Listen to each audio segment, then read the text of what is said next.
Hey, what's up? This is Dr. Taylor. And one of the common things in kind of my world is autoimmune flares. So it's important to understand a little bit about the science and the mechanisms behind autoimmune flares. So I just want to touch on that a little bit today.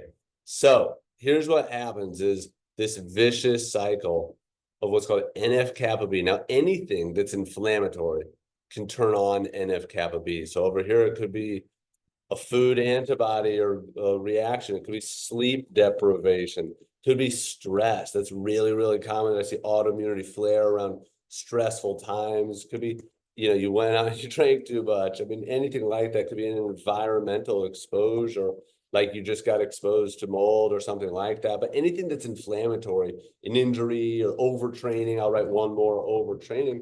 Anything that's inflammatory can turn on NF-kappa B. Now, the concern in an autoimmune sense is that NF-kappa B can turn on something called STAT3, and they just keep going and going and going. NF-kappa B itself is a self-reinforcing, self-amplifying loop. So sometimes that inflammation gets turned on and it doesn't turn back down.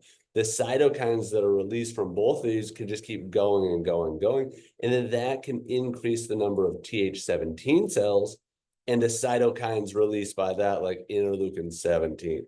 So there's a lot of mechanisms that can drive just a higher overall inflammatory burden, like all of these things. Do you eat a crap diet? How well do you sleep? How stressed are you? What's your environmental toxins?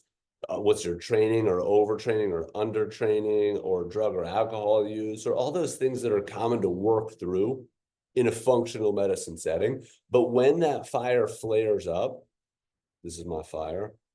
When that fire flares up, it's important to know, this is my bucket, how to pour a bucket of water on that fire and put that fire out. This is me erasing that fire and putting that fire out. It's important to know how to manage your autoimmune flares if you have an autoimmune condition.